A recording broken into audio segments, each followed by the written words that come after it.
adentro, pues ya lo dejamos un rato, al ratito lo sacamos.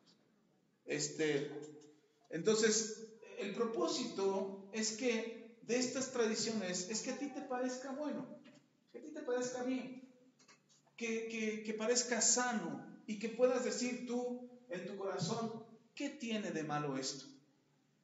¿Qué tiene de malo? Y la verdad es que esa intención es la intención del pecado. ¿Qué tiene de malo? Usted puede leer en Génesis, cuando Dios le dice a Adán y a Eva, de todos los árboles del huerto, podrás comer, a excepción de uno. ¿De cuál árbol?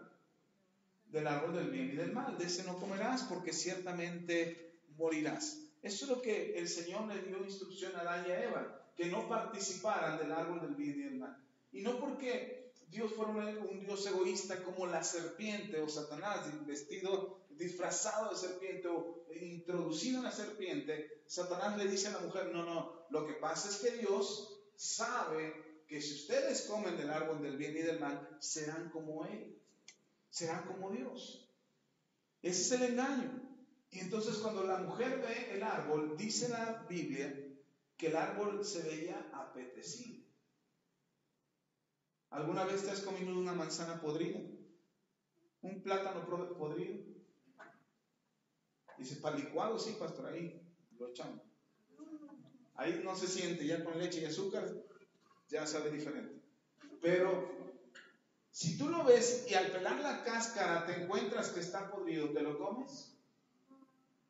Ni la manzana, ni el durazno, ni el limón, ni el mango, y luego si tiene un gusanito por ahí, menos te lo comes. ¡Ay, guácala, lo tira! Bueno, ¿por qué? Porque no es agradable a la vista, ¿cierto? Y porque no es agradable a la vista, no te lo comerías. Por eso Satanás nunca te va a decir, participa de esto, mira cuántas manzanas podridas traje para ti para que te las comas. No te va a dar eso. Te va a dar algo agradable, algo apetecible. Te va a decir, esto está bonito, ¿ya viste qué rico está? ¿Ya viste qué divertido es? ¿Ya viste qué bueno es? La gente lo hace, los famosos lo hacen, todo el mundo lo hace. Entonces, ¿qué tiene de malo que tú participes?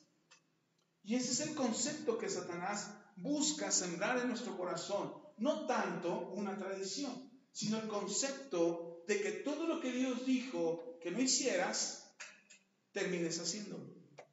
Ese es el fin.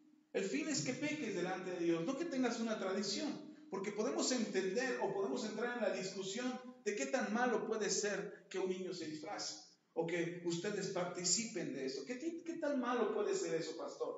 Quizás no tenga nada de malo. Vamos a ponerlo en esos términos, que no tiene nada de malo.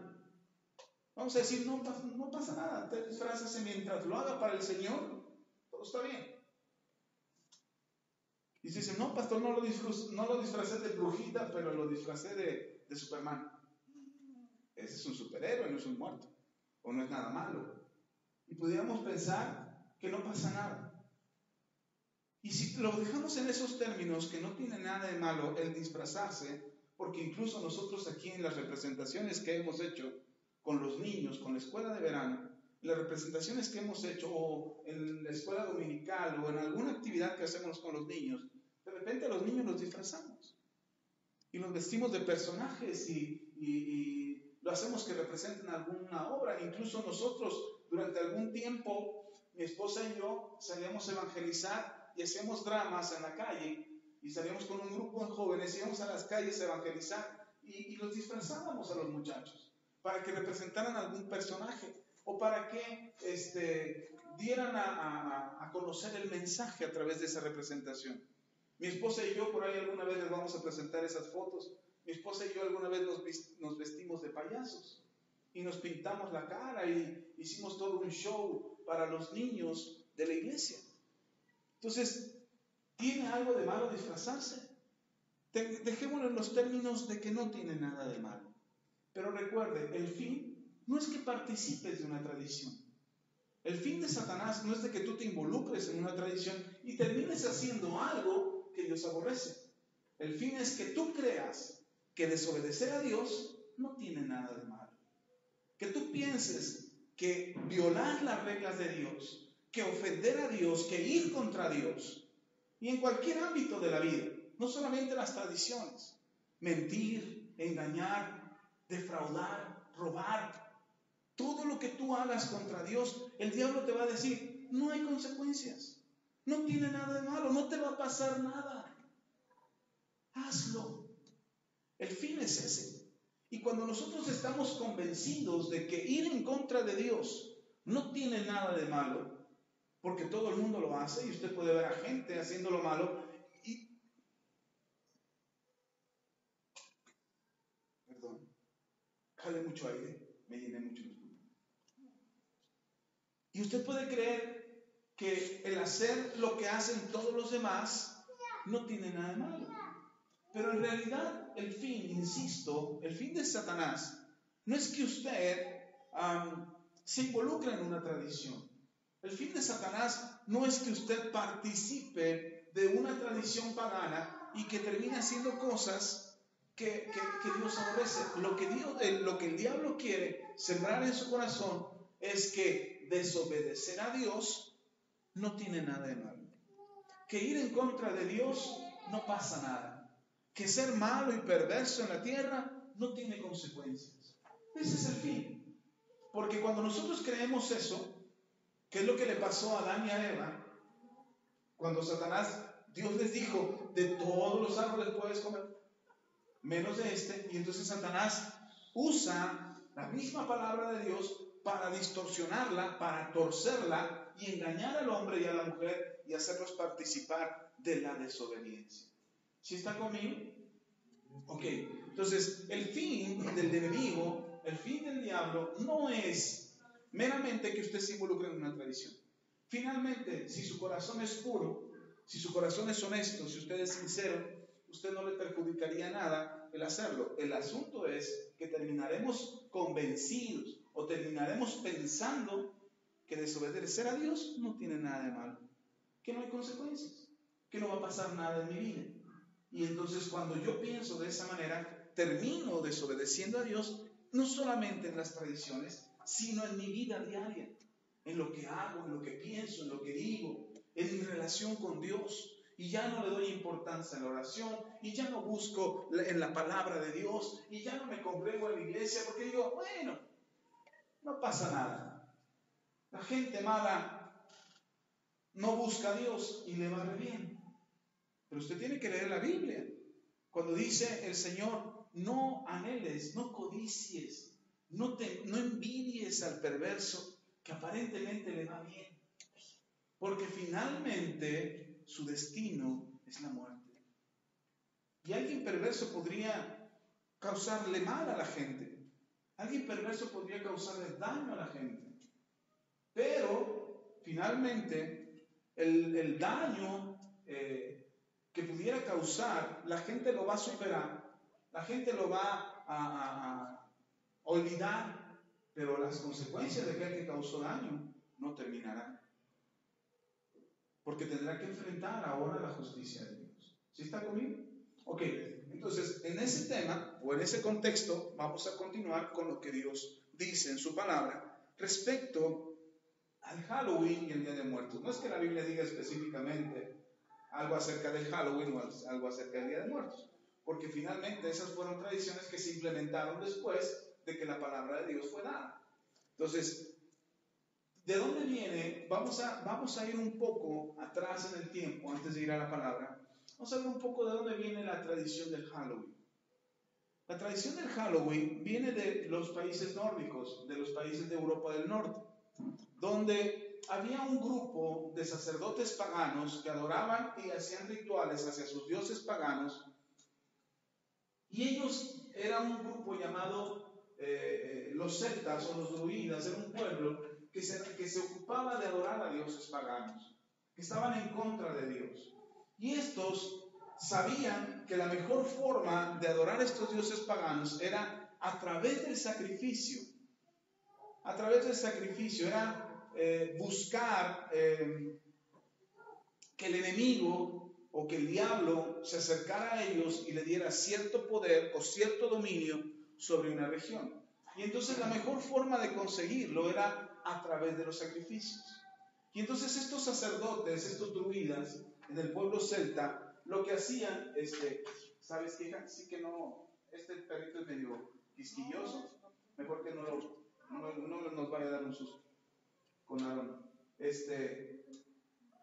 No, Aarón, ese perro muere, mejor no, déjalo ahí, que se duerma un rato, mejor no.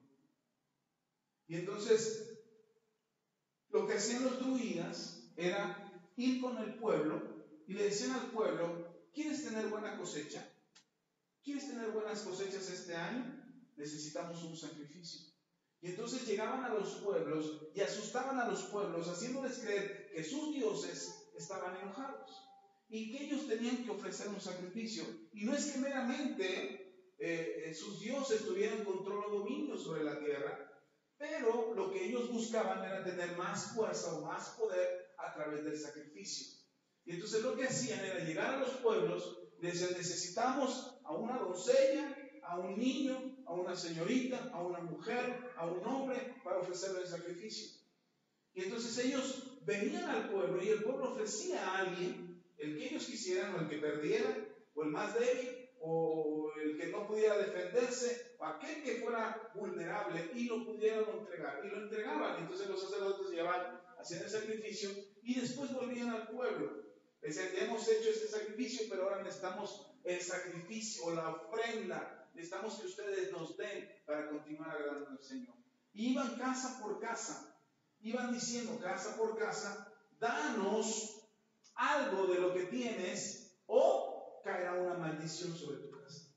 Eso era lo que hacían: danos algo de lo que tienes, lo que tengas, fruta, granos, animales, algo que tengas en tu cosecha, en tu granja, en tu casa, dánoslo a nosotros y nosotros vamos a interceder por ti para que los dioses no te castiguen. Pero si no nos das nada, entonces los dioses no te vamos a proteger y los dioses van a venir contra ti. De ahí la frase famosa de dulce o truco, que no es otra cosa más que hacemos un trato o viene un castigo. Ese es, en inglés así se dice: trato o treta, o trato o castigo, trato o broma. Ese es lo que nosotros hoy decimos dulce o truco, pero no es así. Lo que se dice realmente es danos algo y te evitamos un problema. Ese era el acuerdo. Entonces lo que hacían los sacerdotes druidas era dejar una marca en esa casa, para que aparentemente los dioses que ellos invocaban, para que aparentemente esos dioses no tocaran esa casa. Y generalmente era algún tipo de luz, de vela o de antorcha encendida para que la casa quedara iluminada como señal de que había hecho un trato. Y parte de esas calabazas bonitas con caritas bonitas, porque antes eran caras terroríficas, les hacían a las calabazas unas caras muy feas para asustar. Ahora no, ahora tienen caras bonitas, risueñas, contentos, divertidos, para que la gente las ponga. Y entonces eso representan esas calabazas, esa luz encendida que significaba que esa familia había aceptado el trato, había hecho un pacto. Ahora, ¿con quién estaban haciendo el pacto? Con Satanás. Y de ahí se origina el famoso. Y estos sacerdotes, algo que estoy olvidando, es que estos sacerdotes se disfrazaban de demonios, se disfrazaban de brujas, se disfrazaban de fantasmas, se disfrazaban de muertos, para llegar a la gente y realmente asustarlos. El propósito era ese: crear cierto terror en el corazón de las familias para que ellos estuvieran asustados y accedieran el trato. De ahí el origen del disfraz, el origen de la calabacita con luz, y de ahí el origen del dulce o truco. De ahí viene. Entonces,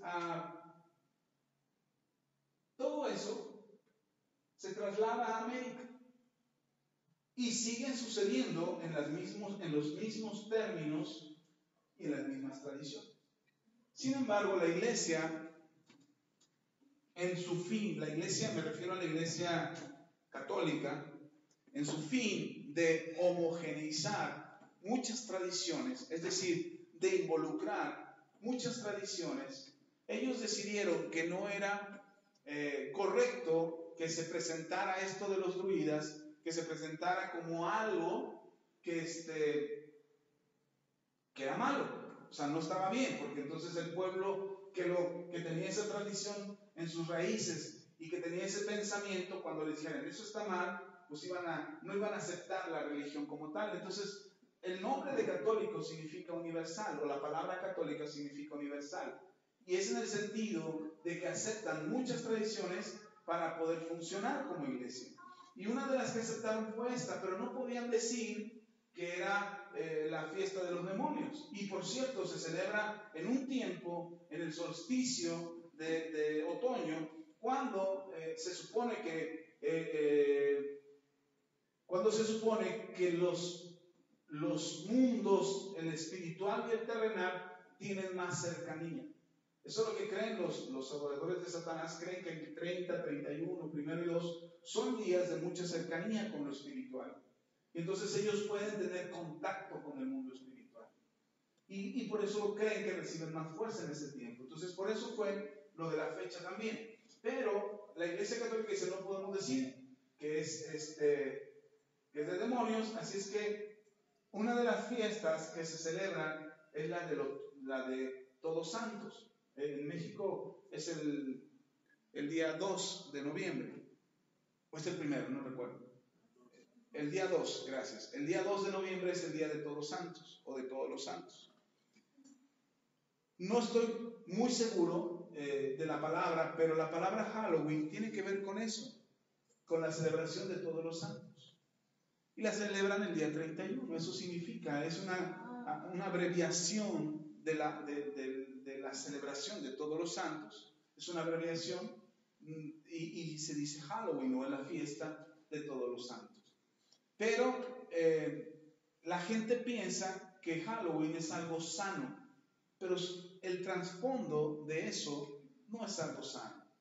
Entonces tiene un origen, tiene una razón de existir, y uno pudiera decir, pastor, pero yo no participo para el mal, ni le estoy abriendo las puertas a Satanás, ni estoy haciendo un pacto con el diablo. No, insisto, no es que en sí la tradición sea mala, sino lo que esta de fondo busca, que nosotros creamos que desobedecer a Dios o que hacer lo que Dios aborrece, a nosotros no nos va a pasar nada.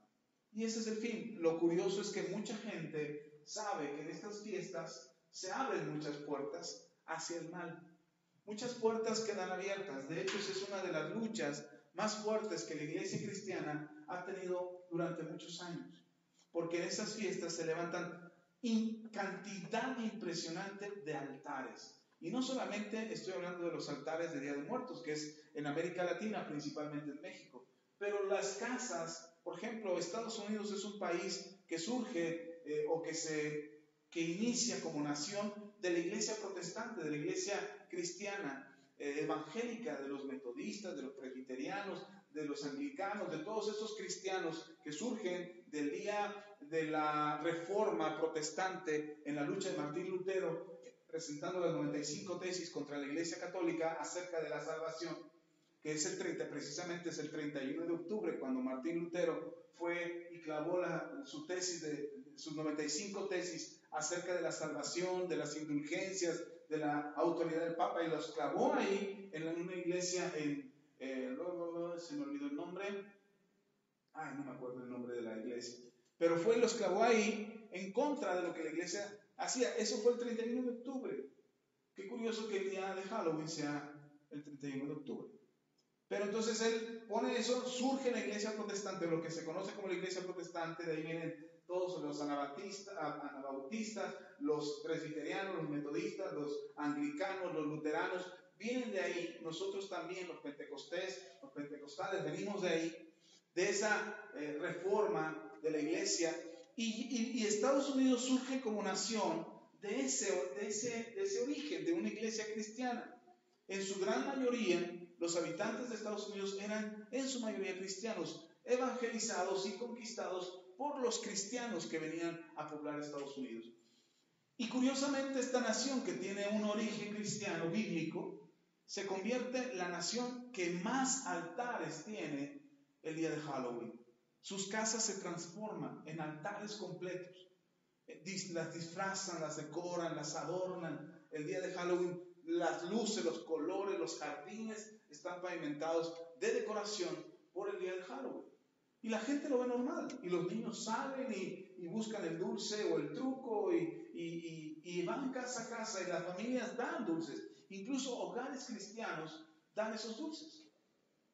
Y dicen, es que no tiene nada de malo, pastor. No hay nada de malo en eso. Insisto, no es la maldad en sí, que ya les expliqué el origen de esto, pero lo curioso es esta cantidad de altares que se levantan y cuántos hogares se vuelven esos altares hacia esta celebración.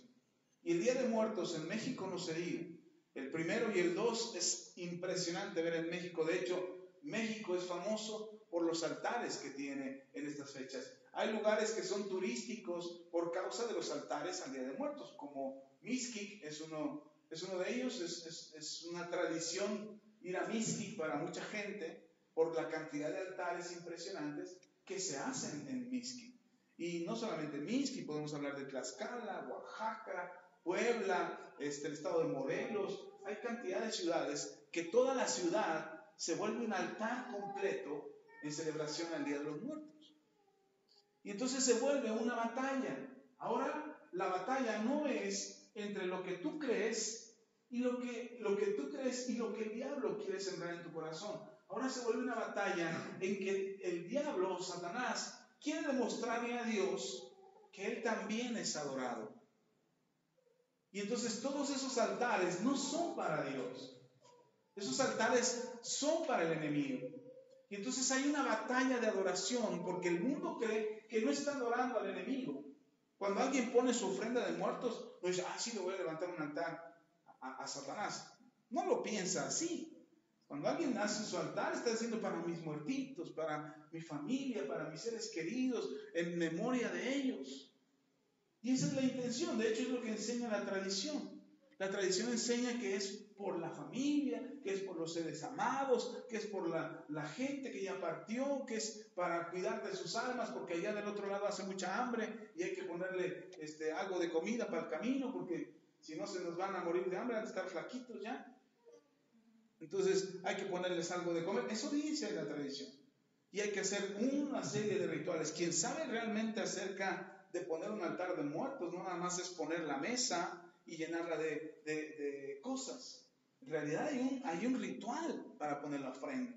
Hay un ritual para poner la mesa, para abrir el camino, la puerta que se deja abierta, las flores que se ponen. Todo es un ritual. Y eso es un altar. Es un altar para muertos. No es un altar para Dios. Y todo altar que se levanta, que no es para Dios, es un altar contra Dios. Y usted puede ver desde el principio esta batalla entre Dios y Satanás, porque Satanás no está conforme que Dios sea el único que sea adorado. Él quiere ser adorado. Y usted puede ver en el libro de Éxodo, cuando Dios libera a la nación de Israel de Egipto, las 10 plagas que usted encuentra en el libro de Éxodo, la de las moscas, la del río de sangre, la de las ranas, la de las moscas, la de los mosquitos, la de los piojos, la de las llagas, las langostas, las tinieblas y finalmente la de los primogénitos. Todas esas plagas, si usted lee detenidamente, era una lucha de Dios contra los dioses de Egipto. Porque cada una de esas plagas representaba a un dios. El río Nilo era un dios para los egipcios. Las ranas eran adoradas por los egipcios, las moscas, el sol. Tan es así que Dios tapó el sol. O sea, era Dios peleándose contra los altares levantados en Egipto, que era a los que servía Faraón y que Faraón no quería dejar salir a la nación de Israel. Y Dios demostró ser Dios. El último Dios que enfrentó fue al Dios Faraón, porque los faraones se creían dioses. Y entonces su hijo, el hijo de Faraón, era el futuro Dios de Egipto. Y cuando Faraón dice, mañana los primogénitos de Israel estarán muertos por causa de que querían irse, mañana los hijos de Israel, los primogénitos y sus primogénitos del ganado y de sus bestias morirán, Moisés solamente se voltea y le dice, así como nos lo has dicho nosotros, así será para Egipto. Y nosotros seremos librados. Y entonces mueren los primogénitos en Egipto, incluido el hijo de Faraón. Y es el último Dios al que enfrenta nuestro Señor. Y entonces los egipcios dejan ir a la nación de Israel. ¿Por qué le cuento todo esto? Porque es importante que usted sepa que los altares que se levantan ofenden a Dios. Que los altares que se ponen en los hogares, cuando nosotros ponemos un altar que no es para Dios, cuando usted prefiere ocupar, mira, a veces tenemos altares en la casa que usted ni siquiera sabe que son altares. Le pongo un ejemplo. La tele es un altar. Toda la familia se inclina ante la tele. Dice, no, pastor, no nos inclinamos. No, nada más te sientas 3 horas ahí. 4 horas, 5 horas. Aunque fuera 1 hora nada más. Están bonitas las novelas, pastor. Sí, pero ese es un altar. Y Él nos trae la atención. Cuando Dios dice, tu corazón es para mí, no para la televisión. Ahora, no estoy diciendo que ver la televisión sea malo. No vaya a pensar que ahora... Bueno, si usted se quiere deshacer de su tele porque ya no quiere ver televisión, tráigame. Aquí las podemos ocupar para las pantallas en la iglesia. Entonces, al cabo ya todos tienen pantalla. Porque ya se hicieron de las de bulbos, ya no tienen las de bulbos, ahora tienen pantalla. Entonces, tráigame su pantalla, no se preocupe, si se quiere deshacer de ella. Aquí las ocupamos en la iglesia. Pero tenemos altares como esos. Hay altares, por ejemplo, hay gente que tiene un altar debajo del colchón, es un decir. El dinero es un altar. Ahí donde guardamos el dinero, ahí donde tenemos el dinero, se vuelve un altar. Casi nos inclinamos ante ese cochinito o esa cajita que tenemos guardado el dinero. Ahí nos inclinamos, casi nos rendimos ante él. Y ese es un altar en la casa. A veces otros no lo tienen en la casa, pero lo tienen en el trabajo. Y su altar es el trabajo. Entonces Dios no quiere que tengamos altares que te alejen de Él. Dios quiere que tú tengas un altar en tu corazón, un altar en tu casa, donde Él sea exaltado. ¿Sí está conmigo? Ok. Habiendo dicho esto, vamos a ver qué dice la Biblia acerca de los muertos. Ya veíamos en Deuteronomio 18, la semana pasada, no lo vamos a revisar otra vez, ya lo vimos, pero vean lo que dice Isaías, el libro de Isaías, capítulo 8.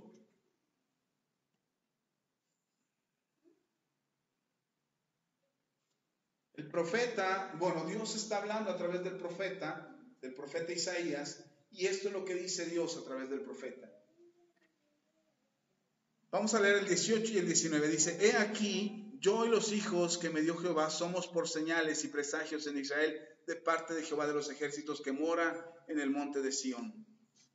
Y dice el Señor, y si os dijeren, preguntad a los encantadores y a los adivinos que susurran hablando, responded, ¿no consultará el pueblo a su Dios? Es decir, si alguien viene y te dice, mira, ven, vamos a consultar al adivino, vamos a consultar al encantador, vamos a consultar al brujo, vamos a consultar a la que lee las cartas, a la gitana, vamos a consultar acá, vamos a consultar allá. Si alguien te dijera, vamos allá, incluso hay quienes, hoy me sorprende, pero hay más lugares que le llaman templos espiritistas. Hay cantidad, aquí en Valle de Chaco abundan. Las casas esas esotéricas donde venden veladoras y fragancias y no sé cuánta cosa. Adentro hay un cuartito donde hay una persona que se supone lee las cartas. O si quieres también te puede consultar a algún muerto. O sea, si se ofrece por el camino, ya que andas por ahí. Dice, pues ya que andas por acá, pues le preguntamos a tu tío dónde dejó colchón con el dinero. Y dice el Señor, no consultes con ellos, no los consultes. ¿Acaso el pueblo de Dios no puede consultar a su Dios? Si tienes alguna duda respecto a tu futuro y respecto a tu vida y a lo que te espera años más adelante, no le consultes a ningún adivino, consúltale a Dios. Pregúntale a Dios, Señor, ¿qué me espera el próximo año? Y seguramente lo primero que va a venir a tu corazón, que sembraste este año.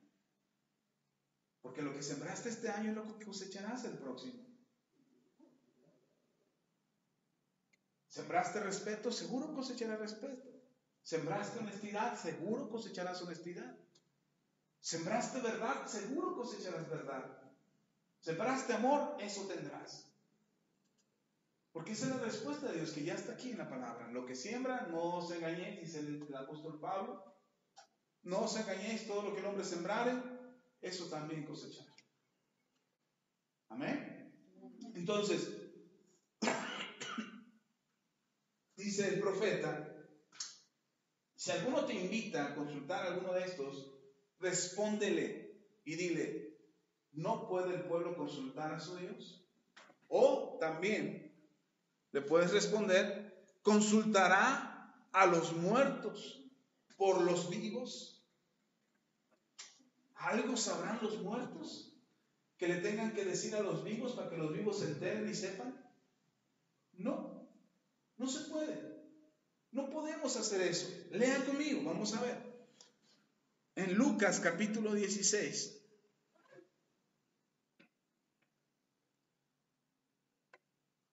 Lucas capítulo 16, hay una historia, una parábola que el Señor Jesús cuenta acerca del rico y Lázaro. Seguramente usted ya la ha leído. En algunas otras ocasiones hemos predicado de esa enseñanza. Y en Lucas capítulo 16, no vamos a leer toda la parábola, vamos a leer solamente el final de la parábola. Le explico rápido el principio. Hay un hombre rico que disfruta todo lo que tiene y despilfarra todo lo que tiene, está mal su vida, vive mal delante de Dios, y afuera de su casa hay un mendigo lleno de llagas, enfermo, que aún los perros, dice, venían y lamían sus llagas. Y están los dos y los dos mueren. Y cuando mueren, el rico va al Seol y el pobre, llamado Lázaro, va al seno de Abraham. Las dos cosas estaban en el mundo espiritual. Es decir, eran los lugares a donde los muertos estaban o iban después de su muerte. El hombre solamente vive y muere una vez. Amén. Ok. Entonces están ahí los dos, uno en el seno de Abraham y otro en el Seol, y esto es lo que está pasando. Dice, vamos a leer desde el versículo 24. Entonces el rico, dando voces, dijo, Padre Abraham, ten misericordia de mí y envía a Lázaro, estamos hablando del mismo pobre, el mendigo que estaba ahí a la puerta de su casa, dice, para que moje la punta de su dedo en agua y refresque mi lengua, porque estoy atormentado en esta llama. ¿Dónde estaba este rico? En el Hades, dice el versículo 23, que estaba en el Hades el rico. Y dice que ahí en el Hades estaba en medio de una llama, estaba siendo atormentado porque había vivido mal delante de Dios. Y estando ahí, pues se siente calorcito. Imagínense envuelto en una llama. Y no se quema porque no tiene un cuerpo físico. Es su alma la que está en el Hades. Por eso no se quema, no se consume. Es un espíritu, pero el espíritu siente en el mundo espiritual. Y entonces está siendo atormentado en una llama y le dice el rico, Abraham, manda a tu siervo Lázaro que moje uno de sus dedos para que ponga agua en mis labios porque hace mucho calor aquí. Estoy siendo atormentado en esta llama. Y mire lo que le responde. Pero Abraham le dijo, en el versículo 25, pero Abraham le dijo, acuérdate que recibiste tus bienes en vida y Lázaro también males. Pero ahora este es consolado aquí y tú atormentado. quiero aclarar esto, porque no era porque el rico había recibido lo bueno en el mundo, ahora estaba siendo atormentado. Y porque Lázaro le había ido mal en el mundo, ahora le estaba yendo bien en el otro lado. No, no se refiere a eso, sino que mientras el rico tuvo y actuó mal e hizo las cosas mal, eso ahora le estaba trayendo como consecuencia un tormento. Mientras que Lázaro, a pesar de ser pobre y estar lleno de llagas y ser un mendigo, su corazón era noble. Y por eso ahora no estaba siendo atormentado, sino que estaba siendo consolado. ¿Sí estamos ahí? Ok. Versículo 26 dice, además de todo esto, una gran cima está puesta entre nosotros y vosotros. O sea, había una barrera que impedía que se pudieran pasar de un lado a otro. Dice, de manera que los que quisieran pasar de aquí a vosotros, que los que quisieran pasar de aquí a vosotros no pueden, ni de allá pasar hacia acá. Entonces le dijo, o sea, como no podía ir Lázaro a verlo, ni llevarle un poco de agua, y hablando de agua, permítanme tantito.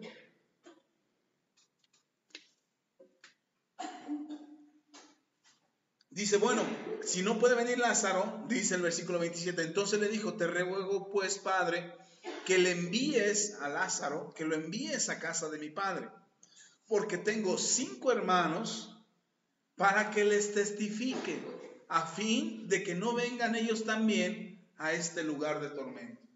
¿Qué le está diciendo el hombre rico a Abraham? Manda un mensajero a la tierra. Lázaro, ¿a quién quería que mandara? A Lázaro. Quizá porque Lázaro era conocido por la familia de este rico, por sus 5 hermanos, porque Lázaro se la pasaba en la puerta del rico comiendo de las migajas que caían de la mesa del rico. Y entonces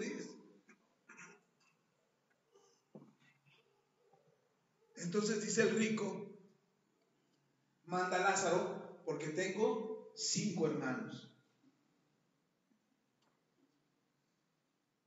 ¿Cuántos hermanos tienes? No, ¿tú cuántos tienes? Ellos tienen que saber. Ellos tienen que saber quién es Jesús. Y el rico le dice, manda a Lázaro para que les avise a mis 5 hermanos, porque de este lado la cosa está fea. Así es que mándales avisar para que no vengan aquí. Y mire lo que le responde Abraham. Y Abraham le dijo, a Moisés y a los profetas tienen, a ellos óiganlos. Usted tiene a Moisés y a los profetas, está en sus manos. Ahí está Moisés, ahí están los profetas. ¿Qué tienes que hacer? Oírlos. ¿Cómo los oyes?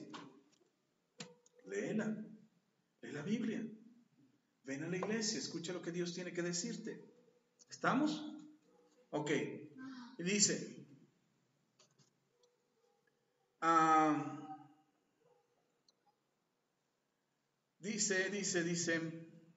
perdón, me perdí. Gracias, el 30. Él entonces dijo, no, padre Abraham. O sea, no le hacen caso a la Biblia. No les gusta leerla. No les gusta escuchar la palabra. No quieren venir a la iglesia. Dice, pero si alguno fuera ellos de entre los muertos, seguro se arrepentirán. Sí, seguramente cuando se les aparezca un muerto se van a arrepentir. Se les aparece un muerto y ¿qué van a hacer? Salir corriendo. Si los apóstoles se asustaron cuando vieron a Jesús caminar sobre el agua y empezaron a gritar, ¡un fantasma, un fantasma! Ahora imagínese si se parece un muerto. Entonces le dijo, y Abraham le responde, si no oyen a Moisés y a los profetas, tampoco se persuadirán, aunque alguno se levantare de los muertos. Los muertos no pueden ir hacia los vivos, ni los vivos hacia los muertos. Y uno puede decir, bueno, entonces, si cuando se pone un altar, no es para los muertos, y los muertos no pueden venir. Porque mira, he escuchado gente que me dice, no, si yo puse la cazuelita de mole y estaba ahí, le metieron el dedo. Y yo dije, ¿y qué tal que si fue el gato? O el perro. Le ponen agüita en vaso y se baja. Sí, el agua se evapora. Si usted pone un vaso de agua en su casa, fuera de cualquier temporada, el agua se va a evaporar, es natural. Pero la gente cree que fueron los muertos. Los muertos no pueden venir hasta este mundo. Muertos están. Ya no pueden venir para acá. Ellos no pueden tener contacto con nosotros. Hace unos meses atrás, creo que les platiqué a ustedes, no me acuerdo si fue aquí o allá en Cocingo, pero estuvimos con una familia que había perdido a su niña. Entonces la mamá estaba acongojada, bueno, digo una niña porque era una adolescente. Sí, en la licenciatura les platiqué. Entonces les platicaba a los hermanos que esta mamá estaba angustiadísima, estaba muy angustiada, porque ella me decía, es que yo no le demostré a mi hija cuánto la amaba. Era una adolescente de 16 años, 17 años. Y dice, y no se lo demostré. Y yo le decía a la mamá, ahora ame a los que están vivos. Ya su niña ya está descansando, ya. Pero ame a los que están vivos. Y entonces esta señora me decía, es que no quiero. Dice, porque con mi hija fui muy dura con ella. Y si ahora me ve, que ahora estoy amando a todos, a sus hermanos, a sus sobrinos, a mi esposo, va a decir que qué mala fui, porque a ella no se lo demostré. Le digo, es que ella no la va a poder ver. ¿Cómo que no me va a poder ver? No, ella ya no la va a ver hasta que usted llegue al cielo. Si ella está en el cielo, cuando usted llegue al cielo, usted la verá otra vez. Pero ella no puede mirar para acá. Imagínense nada más. Pongo este ejemplo.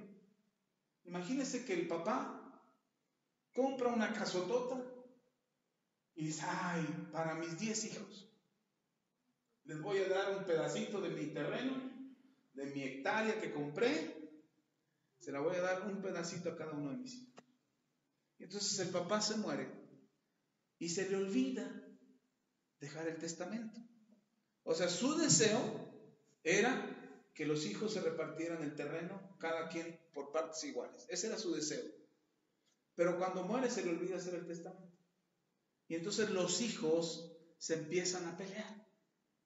No, que yo soy el mayor, que a mí me toca más, que yo me corresponde, que yo cuide a mis papás cuando ya estaban al final, tú ni te hiciste cargo, tú nunca te apareciste. Clásico. Pasa en todas las familias, bueno, no en todas, yo espero que en la suya no pase, pero pasa en muchas familias.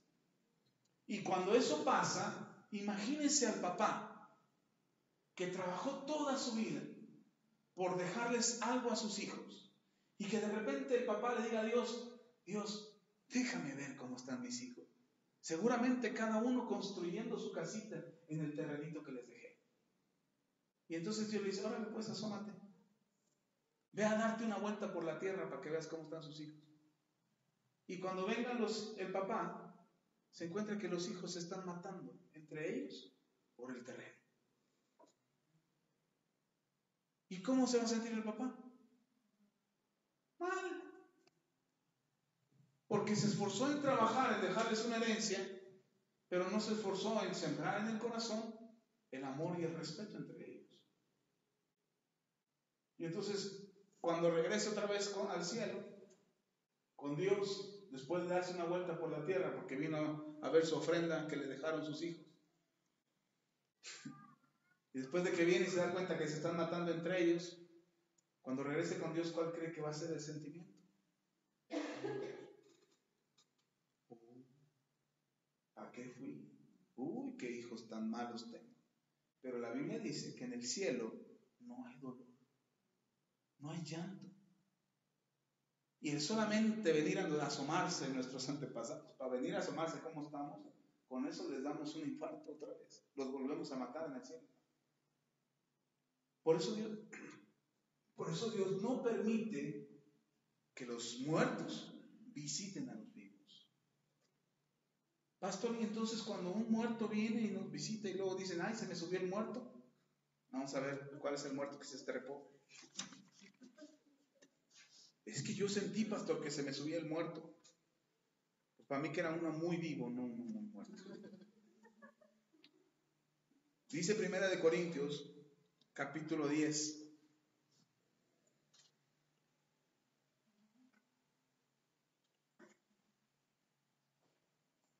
Primera de Corintios, capítulo 10.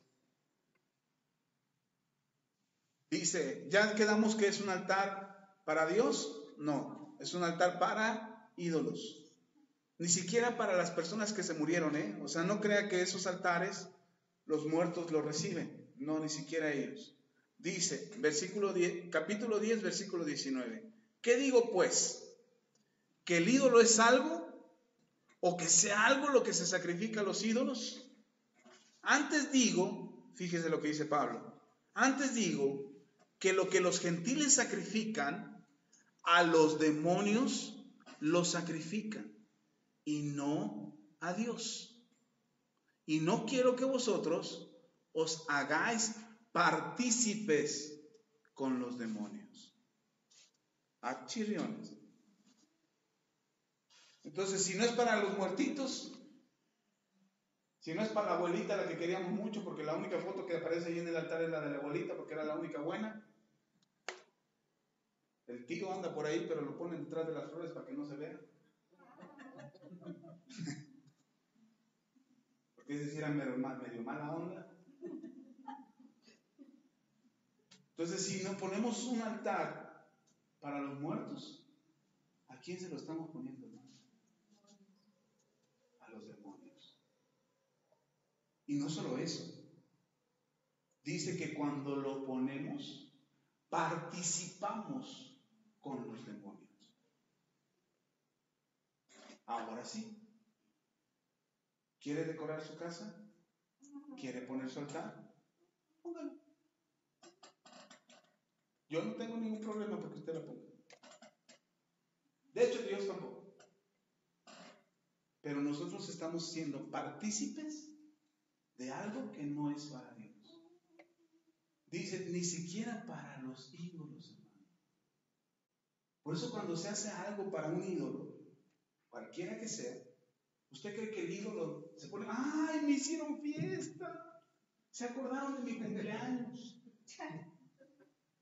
Y entonces el muñequito se empieza a mover, ¡ay, qué feliz estoy!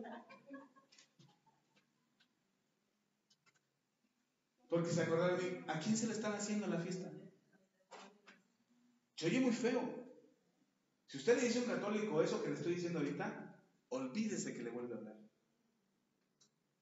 Ahora, no se lo estoy diciendo a cualquiera, se lo estoy diciendo a la iglesia. Y yo espero que el Espíritu Santo le dé testimonio a su corazón de esta palabra. Entonces, todos esos altares, no solamente el del Día de Muertos, no solamente el de Halloween, todas las fiestas patronales, todas las fiestas de todas las vírgenes que hay en el mundo, que ya saben cuántas son, pero todas esas fiestas, hermano, no son ni siquiera para esos ídolos. Y nosotros los cristianos juzgamos a los católicos porque le decimos, ¡ay, bola de idólatras! Que adoran ídolos de madera, de yeso, de bronce, de metal. Los adoran, bola de idólatras. No, hermano, ellos están en peligro. Porque no saben, porque son ignorantes, porque no les ha traído la luz, la palabra a su corazón y a su espíritu para darse cuenta que no están participando de un sacrificio a un ídolo. Están haciendo un sacrificio a demonios. Y no solamente le están ofrendando los demonios, no solamente están poniendo un altar. ¿Y luego dónde ponen el altar? En la casa. Adentro, ahí en la sala, y otros en la recámara, en la torre. Ay, ahí, para que no vean el pastor cuando venga a visitarnos que pusimos un altar. Porque va a venir, a lo mejor viene, y mejor guárdalo ahí en el cuarto que ya no usamos. Donde quiera que sea, estamos abriendo un altar. ¿Para quién? Entonces, ¿qué le estamos diciendo? Ven a mi casa, no, ¿verdad? Usted le está diciendo a los demonios, ven, te invito a mi casa. Mira lo que te preparé para cenar. Ahora, los demonios no se lo van a comer, son seres espirituales. No lo van a comer, pero ellos saben que hay una ofrenda ahí en este altar. Hay una ofrenda. Cuando dice el Señor, no pases a tus hijos por el fuego, no se refería a que el ídolo iba a comerse al niño que se estaba sacrificando. Era la intención del sacrificio lo que hacía que ese ídolo, o lo que está detrás de ese ídolo, que es un qué, lo que está detrás de ese ídolo, se sintiera atraído por esa ofrenda. Dice la Biblia que sus ofrendas, las tuyas como cristianos, suben como un olor fragante delante de Dios. Entonces, si tus ofrendas son un olor que sube delante de Dios, imagínense las ofrendas que se ponen para los ídolos, para los demonios, que son también un olor atractivo para ellos.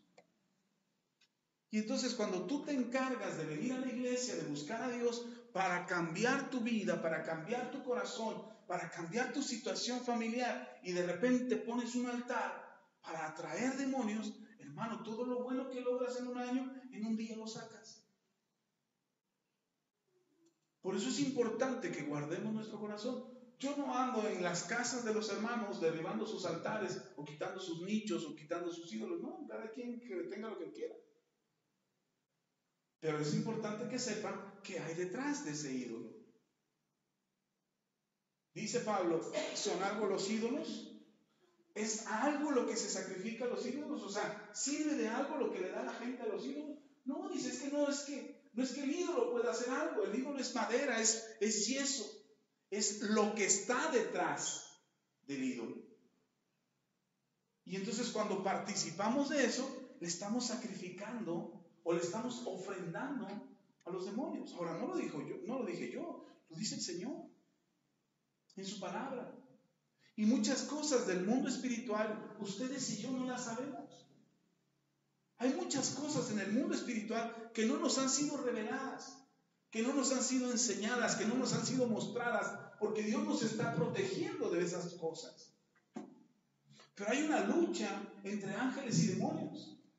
Hay luchas espirituales en el cielo donde los demonios y los ángeles se pelean a favor suyo, a favor de una nación. Cuando usted ora por la nación, cuando usted ora por la ciudad, cuando usted ora por una familia, usted está declarando la bendición de Dios sobre esa persona, sobre esa familia, sobre esa ciudad, y usted empieza a orar. ¿Usted cree que cuando empezamos a orar los demonios dicen, ay, sí, ya me voy? Ay, ya se pusieron a orar por Valle de Chalco, vámonos de Valle de Chalco. No, no pasa eso. Ellos se quedan ahí y entonces Dios dice, ya están intercediendo en esa ciudad, ya están intercediendo en esa familia, ya están pidiendo por esa persona. Ángeles santos, vayan y peleen.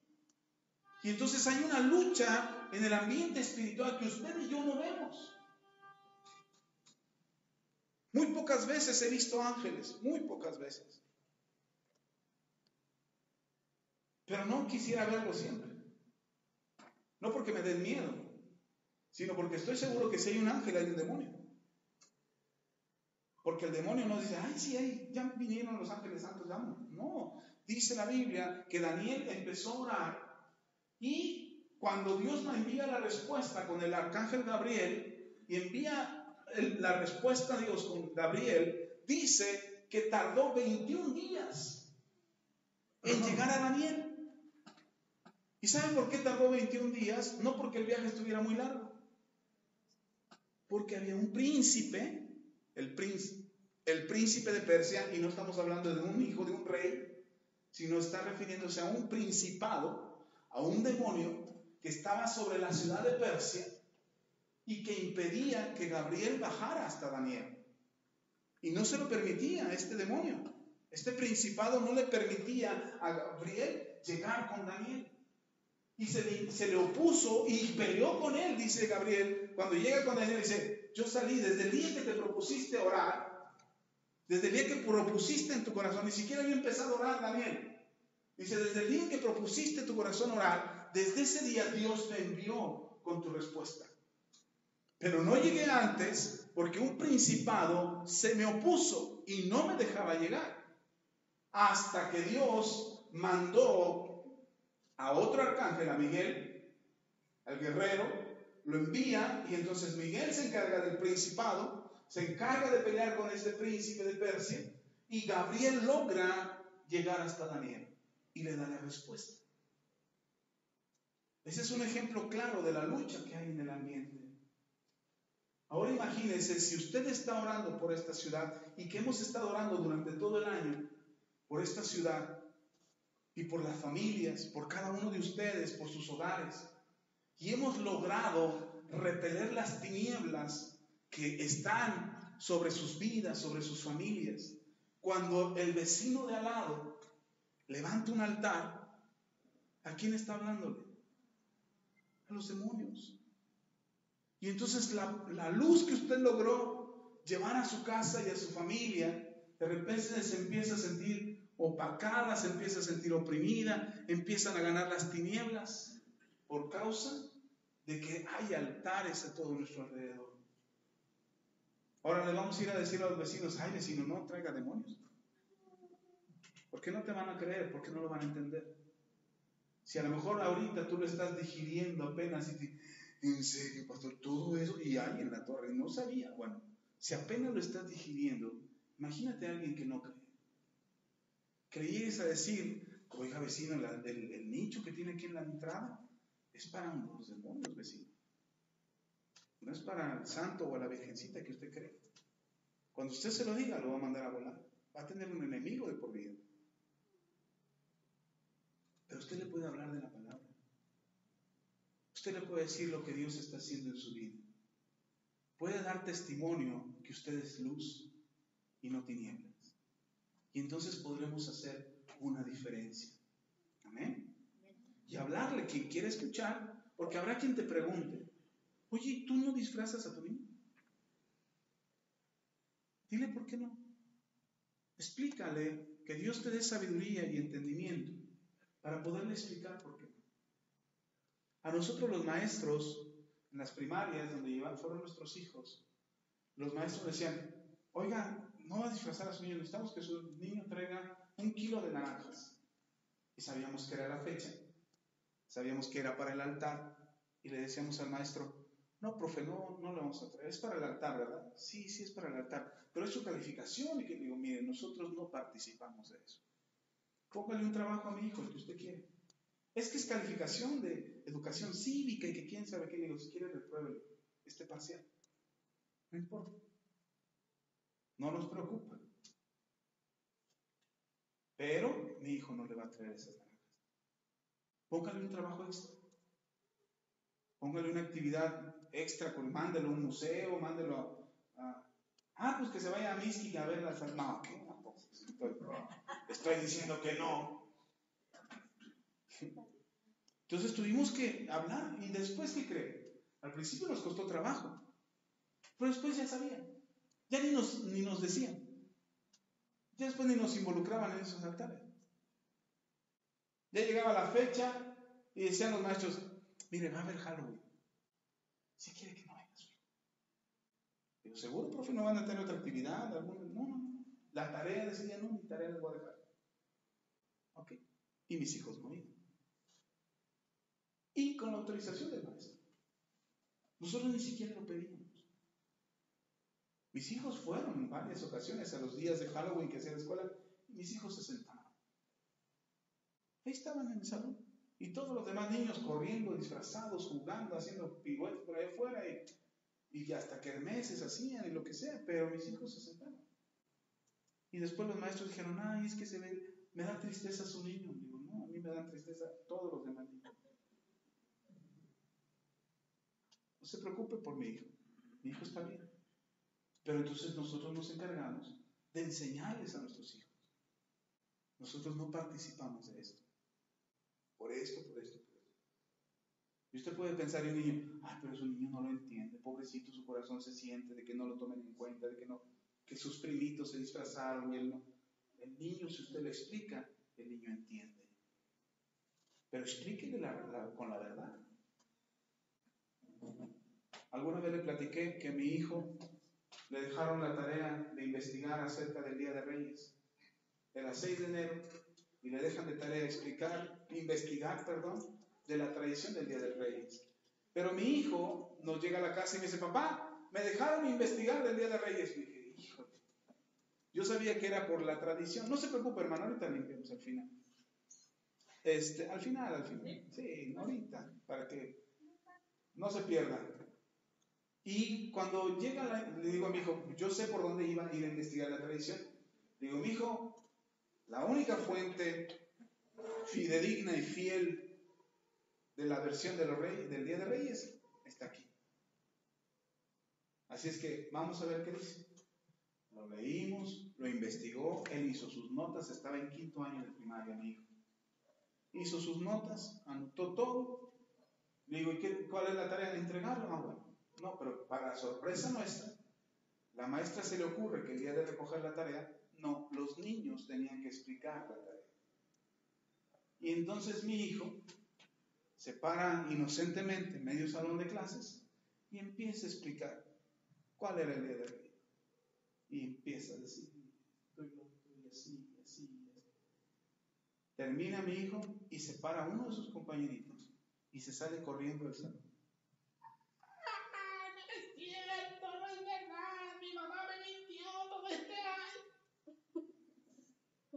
Un drama, de verdad, en serio.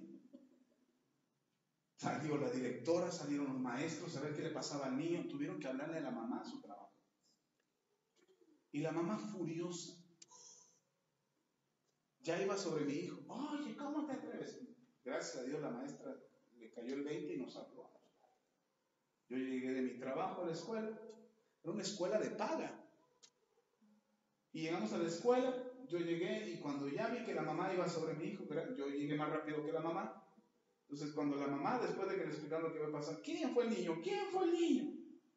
Entonces ya cuando le dicen fue David y que iba sobre mi hijo, yo salí en defensa de mi hijo.